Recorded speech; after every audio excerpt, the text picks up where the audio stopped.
Welcome to the Strategy Mob Podcast. Tune in for everything you need to know to stay in the know regarding the automotive industry.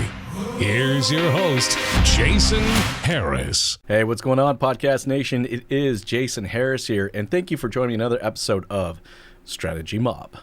Today, I have a second-time visitor, Mr. Ted Lancaster. Ted, we had so much fun the first time we did this. We're like, we should do it again.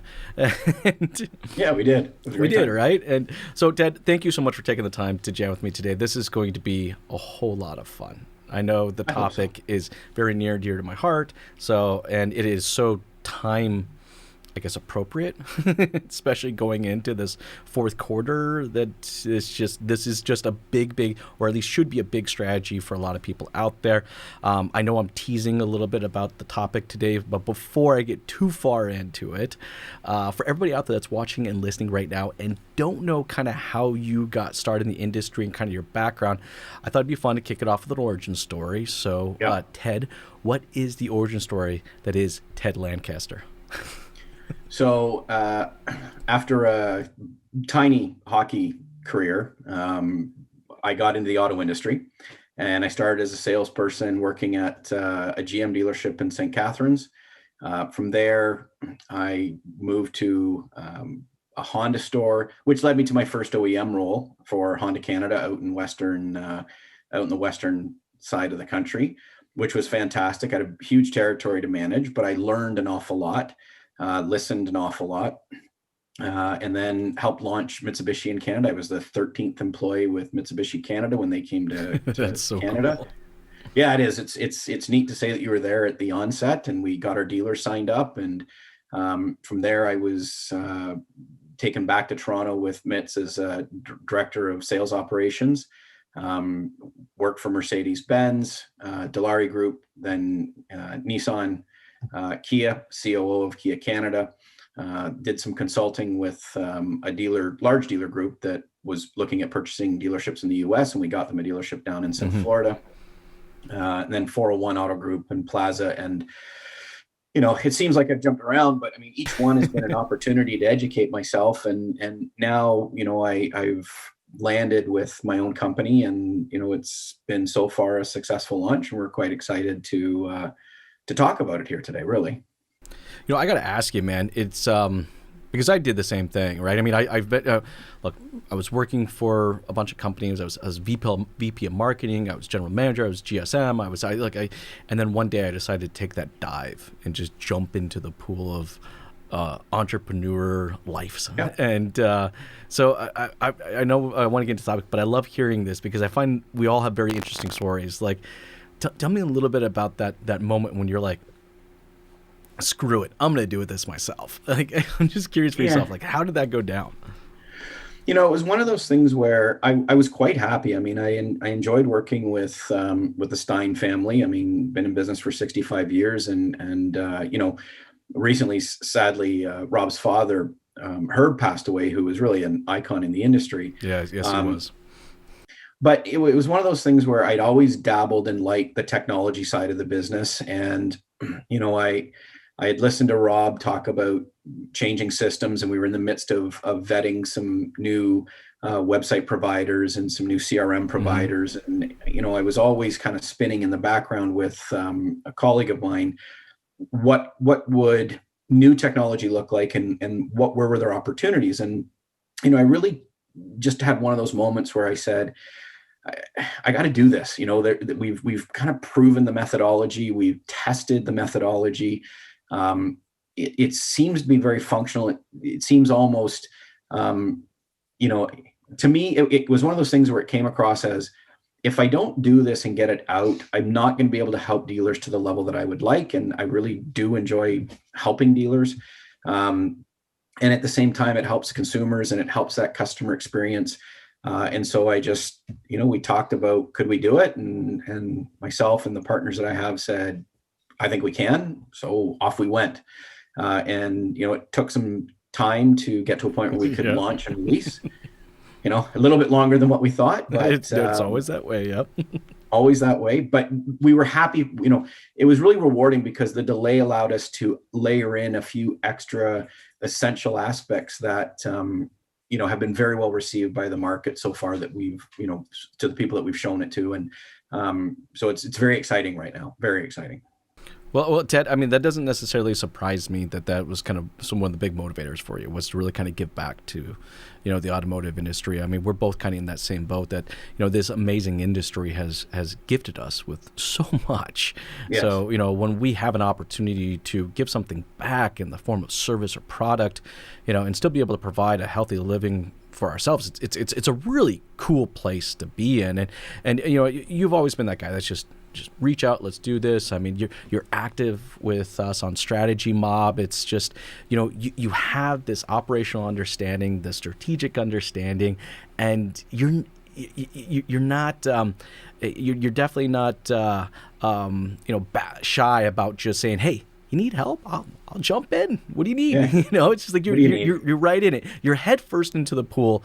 Like, I feel like a lot of us are kind of in that entrepreneurial type space. So it's so awesome, and I do really want to kind of get into what you guys done, because I think what you guys have done is pretty darn cool. Yeah. And it's so timely right now. I mean, like, I understand it's all about that opportunity generating strategies. And right now, going into Q4, look, when I first started in the business, nobody told me that this was a seasonal thing. Like, I remember I started in the summer, and I was like getting my first commission check. I was like, oh, this is awesome. It's like, and it kept happening. And then as the weather got colder, I was like, wait a second, what the hell is going on? Where'd all the customers go? And I just feel like, as an industry, we're not amazing at being proactive. So anything that can help us, or any strategy can help us be proactive, is key to, I think, success for all dealerships out there. But I'd love to kind of get your thought on opportunity generation, or generating opportunities, that's type of strategy. What does that necessarily mean for you? Well, for us, what we did is we really looked at, digressing a little bit, the concept and idea really comes from listening to dealers, and there's some dealers out there will say, Ted, you did not listen to what I said. I actually did. And what they were saying is, we have all these tools, and I wish I could get my salespeople to use them. I wish my CRM was being used to its fullest potential. I wish I could get my salespeople to go engage with service clients. I'm spending so much money, but I don't think I'm getting the value out of the tools that I'm using. Mm-hmm. So, question one is, well, how can we create one where a dealer feels like he is getting value out of the tools that he's using? And the nice thing about CRMs is they're great at managing customer database. They're great at managing process. But a lot of them have so much data that a lot of it never gets used. So what we did is we thought, how can we leverage the data that comes out of the DMS and pull it into a system that then allows the dealer to see, out of all the customers in his database, which ones are the most opportune to reach out to. And it's not just about sales. So our system will pull customers that are in equity positions. Our system will pull customers that are coming in for service. So rather than sending that salesperson back to service to look at the customers coming in, and then going back to the database and looking up their deal file, and then taking the new programs and calculating out, rather than doing that, our system does all that. Then you will have service customers. So from a service standpoint, when we look at opportunities there, it's who hasn't visited in the last 12 months. So defector list will come up. Who might be ready for service. So we saw them 6 months ago and they're probably due for service. What about a dealership that delivers a car in May of 2020 and it's now November and they don't have their first service book because we forgot to do it at the start, or it's just not part of our process? Well, it's going to flag it and say, you should be reaching out to this customer before they become a defector. And then what about potential lost opportunity or rejected service, where customer was offered a brake service, they said no, but because it's written into the line items of the RO, it's now it's captured within the DMS, and we capture all those lines of data and we pull it back and we say, you should be reaching out to this customer for those purposes. We have warranty is another good one that a lot of companies overlook. So if you are within 10,000 kilometers or 6 months of your warranty expiring, ours creates a list and says your business office should be reaching out to these customers because they are, almost at the end of their manufacturer's warranty, and this will be a good opportunity for you to either sell them extended warranty or potentially talk to them about trading the vehicle in and get a vehicle with full warranty. So, thousands of data points are all touched and pulled and then aggregated and placed into buckets that are easily functional, and in 2-3 clicks, you could have a deal sheet with an offer for a customer in equity and send it to them. And all it is a non-intrusive, not over-the-top sales pitch. It's just from time to time, we mine our database basically, and we look at customers that are in a favorable position. And this happens to be you. And here's what your estimated trade value is. And here's what your new deal would look like. And we set parameters like current payment plus 5% as an example. And That's all cool. those I like that. flagged that are in the dealer's database. So it's a really neat tool that I think a lot of dealers would find very functional. I mean, you go back to what happened this year with COVID, and a lot of it was customers not being able to come in. Well, if you had this tool during that time, you'd be able to run this in the background, and you'd be able to reach out to existing customers and say, no, it's a difficult time right now, but here's just an opportunity I wanted to let you know about, and stay in contact with your customers and really provide them a valuable service. And you know what it is? It's a very laser guided approach. You know what I mean? Too often in our industry, I'm saying it, and then I was thinking about a meeting I had the other day where I actually had to sit down in a meeting and talk about a mail drop that this dealer group was going to do, and it was going to be a 30,000 piece mail drop, which the expense of mail is not cheap. And I'm just going, why am I here? What is going on right now? Is Ashton Kutcher going to jump out of the closet? Am I being punked? Like, do we still think that this is a good idea? And I find what it is. It's you know what it is, Ted. I hate to say it, but I actually think it's a little bit of fear. Like, there's accountability in knowing, right? Yep, of course. Look, if and it's all the data. If the data says that there are these many opportunities, all right. Knowing that is knowledge, and knowledge is accountability. So, it's almost, God, it's going to sound bad saying this, but it's almost easier to go into it blindly and just say, we're just going to drop this campaign over these zip codes and just say, okay, well, we did our job. We checked off the box, But when the data is telling me, like, no, here's 70 opportunities over here. Here's 19 opportunities over here. Here are 172 opportunities here. Like, it's like now as a dealer, like, I am now responsible, or I'm for that knowledge. I have to be held accountable for that. Do you find that one of the reasons that our industry does not embrace the data that we have, because we have so many touch points when it comes to data, between when they service with us and when they buy parts with us, and the frequency of it and the dollar amount of it, and how often they've return their lease and get a new one. Like, there's so much there. It's just like, but I feel like we're almost like data denial. Like, we just want to just don't talk to me about that. How do we get dealers out there that I'm going to call they're in that data denial space? They would rather do that 30,000 piece drop versus actually getting laser targeted. How do we convert them?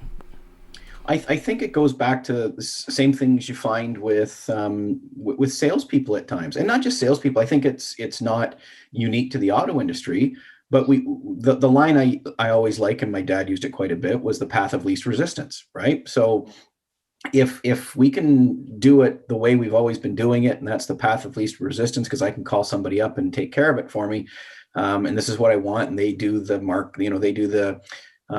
they do the marketing behind it, and they do the look and the feel and everything, and then it just gets posted and we drop it.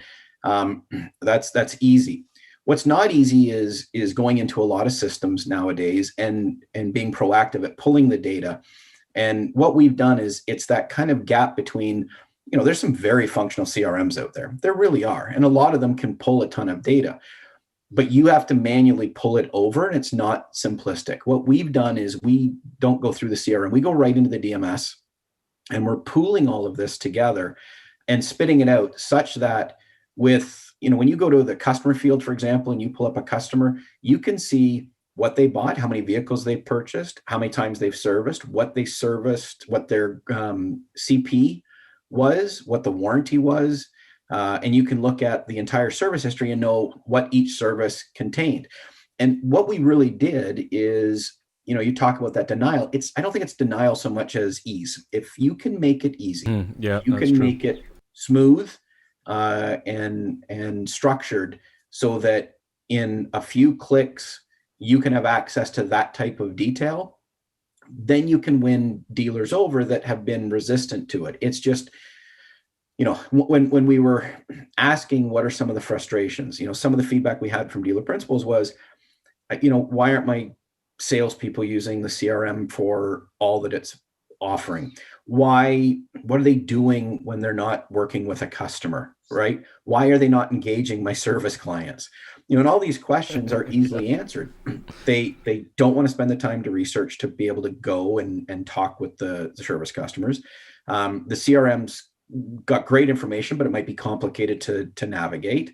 And we just felt that we could pull all that together and make it very easy.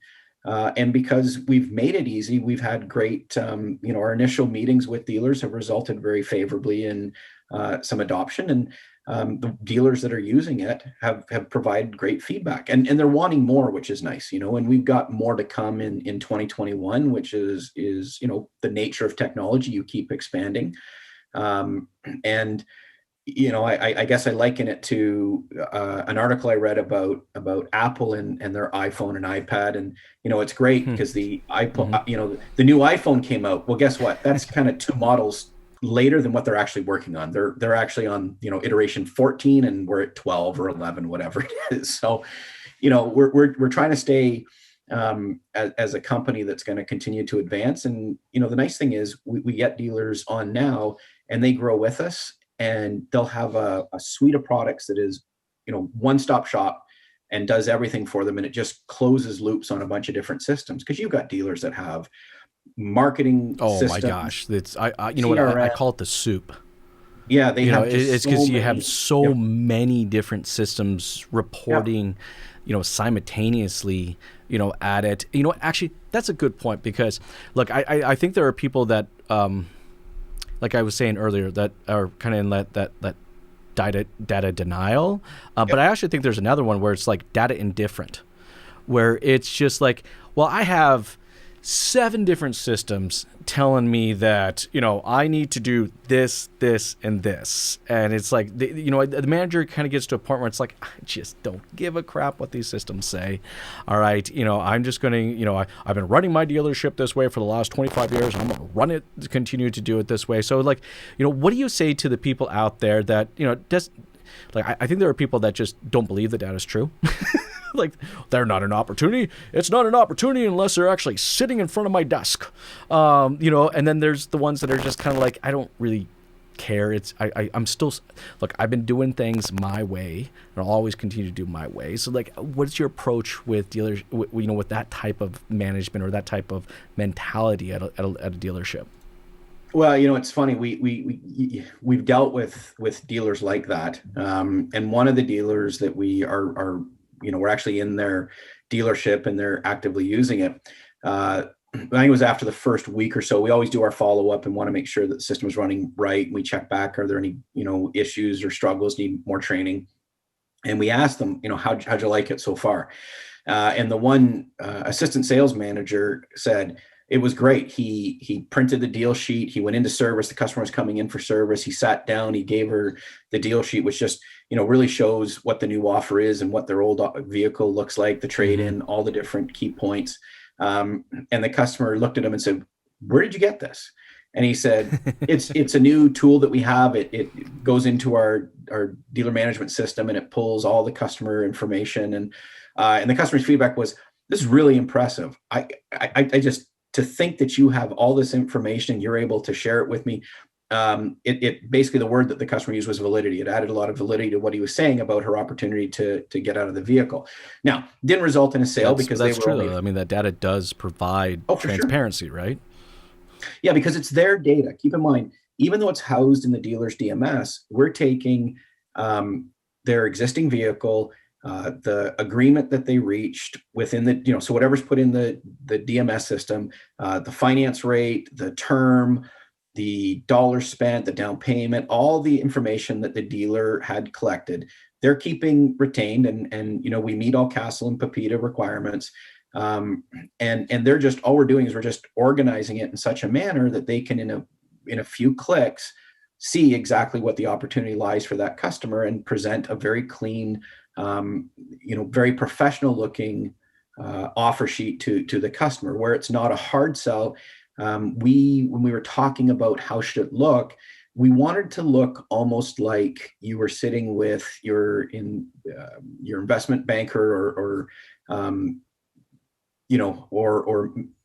a summary of investments, where it shows the most important data. There's a very nice message on it about what we do as an organization, making sure that our customers are looked after and letting them know about opportunities to get in and out of their vehicles, new vehicles, or out of their old one at the right time.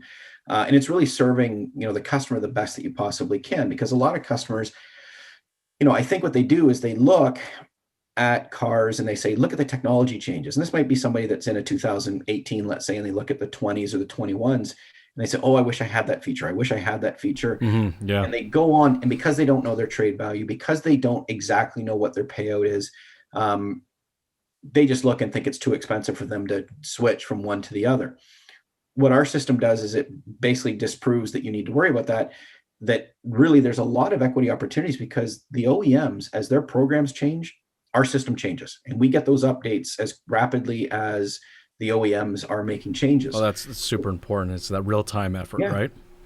Yeah, and that's a nice thing. When we demonstrate the product, if you're in a deal or a deal sheet, and you're in the or optimizing, and you're looking at down payment, trade value, let's say the customer's got lower kilometers than what we expect. You can go in, you can adjust the trade, and it automatically adjusts the deal sheet and automatically adjusts what the payment will look like with a higher trade, a lower trade, money down, any of those variables. So it really becomes a very effective quoting tool. If you end up getting the customer on the phone, you can do it in real time and send them the deal sheet in real time. And the other thing is that our systems, we work with AWS, and we capture every stream of communication. It's logged, and that way, those interactions which you've been a part of, I'm sure, and I know, as I say this, many dealers are going to hear this. Your salesperson told me I could get this for free. My salesperson told me it was this much for the trade. That doesn't ever happen, does it? Come on. It happens once in a while. But if you use the system for what it's capable of, you can't be misquoted, because it's all logged. And you can go back and you can track and see when a deal sheet was sent out. You can see what the communication was, what the texts were. And it really protects the dealer and it protects the customer at the same time. So these were some of the things that we found dealers talking to us about that didn't function in their existing systems that ours provides to them at this point in time. Well, and I think it's so cool that you took the time to listen to the dealer and then built the tech based on on really what their needs were, right, or the pain points were. One of the things I always run into is, look, a tool is only as good as how well someone uses it. Yep. And there's always kind of been the downside with automotive tech, right? I mean, I have a great marketing tool called Bumper, and we have a website solution called Glovebox, and they're great tools, but they're only as good as how well someone's going to use them. And I'm always fearful when a dealership tells me that, they're signing up with this new widget or this new tool or this new solution, because then my next question is, great, what is the process behind the utilization of that? And then I come to find out they just kind of look at me with a blank face and like, well, I mean, the tool, the tool's going to do it. But I find, like, if we don't embed the usage of any type of tech into our processes, then the tech just becomes an expensive paperweight. And you've seen expensive paperweights all the time. I've seen she said a dealership the other day, we spent $1,800 on an expensive paperweight that hadn't been used in 8 months since the previous manager had left. So how do you go about that? Like how do you ensure that it's a process first and tech second, and the tech is what really kind of supports the process? So I'll give you a couple good news stories very, very quickly. The first few demos that I've actually gone and done with dealers, one of the first things that each person has asked is, can I check and see what my salespeople have done? Can I look and see how they've engaged and who they've engaged with? And the answer to that is yes. Our system does allow you to go in and look at each individual user and see, what their engagement level has been. So the good news is these are GMs and dealers that want to be able to see that their people are using the system. So that's encouraging. With regard really to cool. How do we ensure that the process is followed, I look at it this way, and here's kind of the conversations that I've had with some of the dealers I've spoken to so far. If we could provide a tool that made it easier for your salespeople to sell cars and engage customers, would that be a valuable tool? And the answer each time is yes. So making this a process is really showing the ease of functionality, because when you ask salespeople, and you and I have talked about this in the past, that the challenges that we see in the industry right now is, OEMs keep adding significant tech and they're doing a fantastic job, and dealers continue to invest and they're doing a fantastic job. But all of these things cost money, and unfortunately, the margins that dealers used to work with have shrunk over the years, and it's tough to hire staff and put them in a position where they make enough money to survive and feel relatively comfortable. This product will help them do that. It will reduce expense and wasted time of salespeople. For salespeople, it's certainly easier for them to access the information and go have a conversation with a customer, or even if they may be somewhat fearful of just walking into service, they can send it to the customer in advance. I know you're coming in for service. Please take a look, because all the appointments are listed on the landing page. So, when you look at the dashboard, the way it's laid out, the ease of functionality, if salespeople can't honestly log in the morning and then 2 or 3 clicks know exactly who they should be reaching out to and engage 10, 15, 20 clients, it's probably a good indicator that they're not the right people for your business, and you can start fresh with somebody else, or assign those customers that salesperson did have to new people that are willing to do it. It will reduce personnel expense, because it does take it does create an opportunity for those that engage customers and want to grow their their database of customers and aren't afraid to engage under any circumstance. It makes it very easy for them to do it. And that's really what we were looking for, is make it as simple as possible, because that's what we've heard. That's what we've been told, is the challenge is getting them to go through a complex system to get to a certain point to engage a consumer. We've made it easy to do that. So I think we've eliminated 70%, 80% of what the biggest challenge is in our industry. And you know what? I think you hit a nail on the head when you said kind of the right person. You know what I mean? I don't want to say that there's a silver lining to COVID-19, to this coronavirus. But there is. It's created change, and it's created positive That's right. change. Okay, that's what that is. See, this snowball of change, because as an industry we were forced to change. All right, I guess almost kind of gave us an opportunity to really take a look at how we structure our dealership, how the team is structured, and is the team that I have right now the right team that is going to bring me the results that I'm looking for moving forward as the customers change. The customers just change so much. The requirements as far as communication efforts is insane, but as an industry, I think we adopted so fast to that, which was awesome.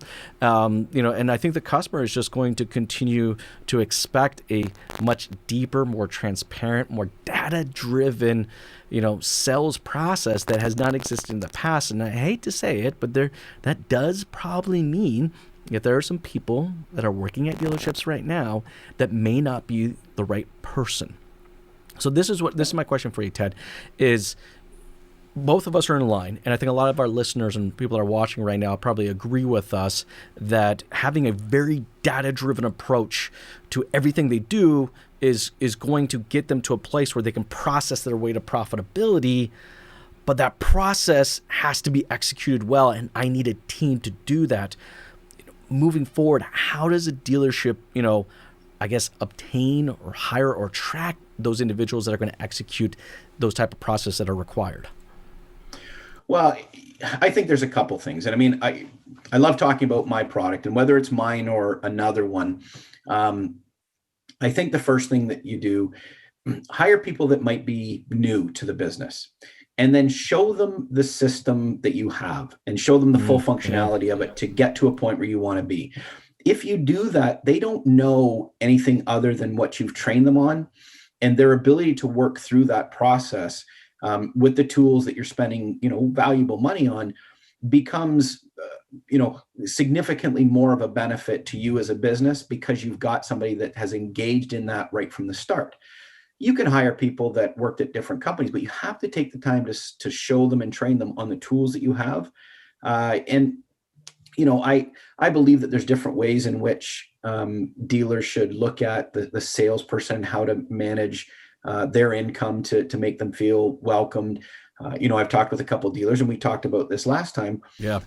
I'm a big believer that, give them a salary and then pay them based on volume.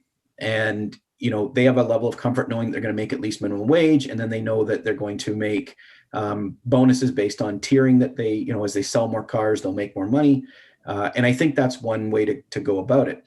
Another dealer group that I've talked to, they've gone a little bit different where they're hiring people that all they're looking for, can you smile? Are you perky? Are you happy going to work? And do you want to meet people and have a good time?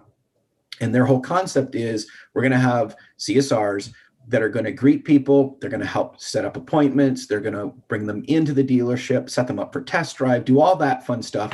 And then when it's time to talk about numbers, they're going to get passed on to their management team. That one's an interesting one for me. It's so funny because the first model you talked about is one that I've always been a big fan of. And this is even when I ran my dealership, my Mitsubishi dealership, exactly what I did. I paid them a salary with very, very clear, like defined expectations of the processes that were required to maintain that salary. And then I'd bonus them on the volume. So it's like I paid them for the efforts, bonus them on the results, which the old model is kind of the polar opposite, right? But I like this new one, and it almost kind of funny to think of maybe it's the same group that both me and but that idea of there's kind of two parts to that sales process. There is the presentation or the experience person, right? Yep. And then there's the actual transaction person. And I think I'm leaning. If I was to go start another dealership right now, I think that's actually the direction I would go. Yeah, I think there's benefits to both. I mean, when you think about different types of retail outlets, you often talk with person A, but then you go and you check out with person B, and person B, if they're doing their job, we have socks at the counter, we have this, if it's clothing, we have socks, we have this, would you like to add one of these? It's really putting the role of the CSR as the person that's that face of the company to start with, and make sure that the consumer's greeted in the best possible light available to them. So, you have somebody friendly, you have somebody welcoming. It's all about the customer's needs and wants, and we're there just to give them the best experience we can. Well, then you actually get to play on people's talents, right? Like, Of course. Like I said, this one dealer is really saying, all I want to do is I want to hire happy, friendly people that just enjoy engaging with others. And that's kind of the job description. And then they train on, here's how the customer comes in. Here's what we want you to do. Set the appointment, follow up with the customer, make sure that they're well taken care of, walk them through service, do all the things that we want our salespeople to do that, they're not necessarily doing now. But now you've taken that negotiation back and forth out of the hands of the CSR. They are just there to make sure that the entire process of learning and being educated on the vehicle is as sound as possible. Now, you want to talk about the money side of it and how much it's going to cost, et cetera. Now you go to somebody who has some experience dealing with that, and you eliminate back and forth, because once you've had the experience of the demonstration, once you've had the experience of the product review, all of those elements are finished. Now go to one more person and let's get this finalized. How can we help you reach your goal of this vehicle? And I haven't heard back as to how it's going for the dealer, but I know that he's testing it in one of his stores. And from what I understand, it's been not too bad. I mean, I talked with one of the sales managers last week, and he said it's been a pretty unique experience, and he liked our product as a means to help support what they're doing. So, I think there's different ways right now, and we have to modify. I mean, the world's continuing to change. I mean, it's never, that's a nice thing about our business, right? Constant so true. Involvement of the industry. I mean, you look at the products, the technology that's going into cars nowadays. It just, we need people that want to go to work, want to have fun, and make the purchase experience really fantastic for the individual. It's all about customer experience now. Oh, no, you know what? I'm 100% with you. And that customer experience is, I mean, it really is the key to success for I mean, both of us had the opportunity to visit many, many, many dealerships in our career. And, I know it sounds hokey and corny a little bit, but I'm telling you, the most successful dealerships I've ever been in, all right, really do have this whole experience, understanding deeply embedded into every single one of their processes, all the way down to how someone even answers the phone. Yep. Now, I'm going to throw something at you because it's come up recently in some of my consulting efforts, and I'm currently working with a dealer group on it right now, is the tech demand, all right, on managers has never been higher.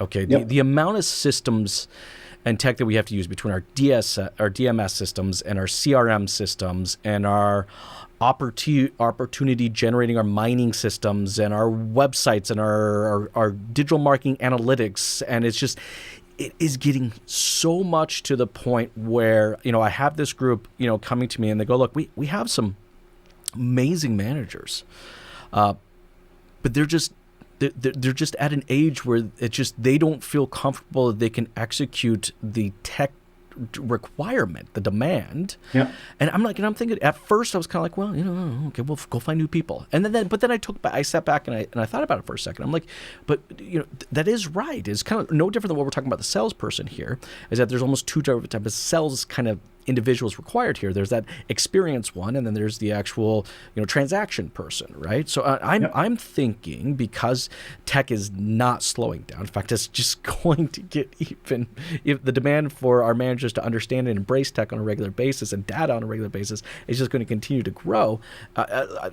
I've actually, now we're working through a process with these dealers, this dealer group, to kind of re-educate, retrain, and restructure the floor managers one into a transaction manager. It really has to do with the now, like this right given moment, what I got to deal with right now in front of me. The appointments that are up on the board today, I need to deal with them now. And then the other manager, which is, we're finding, happens to be usually the younger manager of the group, we're calling them the growth manager. Which is really then the person who is focusing on the 2 weeks from now, the 30 days from now. Sure. Do you think that, first off, I'm curious to see what your thoughts on that model is, and do you think that's a direction that we could potentially be heading and moving forward? Yeah, I mean, I think, look, my big thing is the one item I would ask anybody to consider listening to the podcast is continue to adopt and adapt. So adopt new technologies, adapt to changing environments. And, throughout my career, I've watched a number of changes happen. I remember one of our salespeople throwing the keys on the roof, and he wasn't going to let the customer go until he bought a car. Yeah. I'll climb up and get those once we've finalized a deal. That just can't happen now. It might, but it really shouldn't happen now. But I learned from a sales manager in Winnipeg, of all things. And, he was quite a bit older than I was when I was visiting him when I was with Honda in my early days. and he was very savvy on the internet as it was starting to really start to become robust, and technology and cell phones and everything like that. And I said, like, I'm amazed. I'm so pleased to see you adapting to technology. And he said, look, he said, every one of these salespeople out there wants to be a manager, and every one of them is younger and learning more technology than I am. If I don't keep up with it, I'll get left behind. And I think he's still selling to this day. And I loved what he said there, and I've tried to do that throughout my career, which is learn and adapt. And that's why I'm in this space that I am right now, because I love the technology side. Anything that can help us, or help a dealer, help his people sell more cars, make customers more happy in the end, is something that should be embraced. And, I will go back to that same Honda period where Honda had a program called Webby. It was web intelligence. And myself and one of my colleagues were very, very savvy in it. And then there were two other DSMs at the time with us, a little bit older, that just hated it because it was different. It was technology and they really didn't want to learn it. But what we did is we worked in concert with one another, where David and I could pull the data and we would support them with that. And then they would help us with processes that they'd used in the past to help, whether it was sell some wholesale or help dealers with new ideas or marketing concepts. And it really works well. So what you're talking about, it's like that really old school, new school kind of combination, right? Absolutely. And there are things that I'm still learning without question. And there are things that I can pass on to people that are younger than me that might be more technologically advanced, but they don't understand, how to manage the technology that they're having to their best benefit. And that's where, I think your idea that you're talking about, where you can have somebody that's part of a growth and they look at the future and they look at how does the technology help build for that. And then the other person is there really to guide through the process side of things.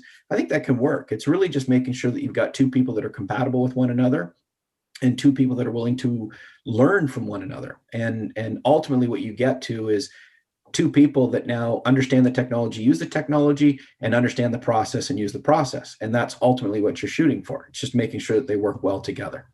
Well, and, and the other thing too is I think it takes that concept of being proactive, and now you're processing your proactive efforts, right? Like, we all know that the industry is reactive, but we're trying to get away from being reactive. And it's like, how do we shed 20 pounds? Well, it's routine and process. And it's like, if we can process proactiveness, is that a word? If not, I just made one up. Then it will get done on a regular basis.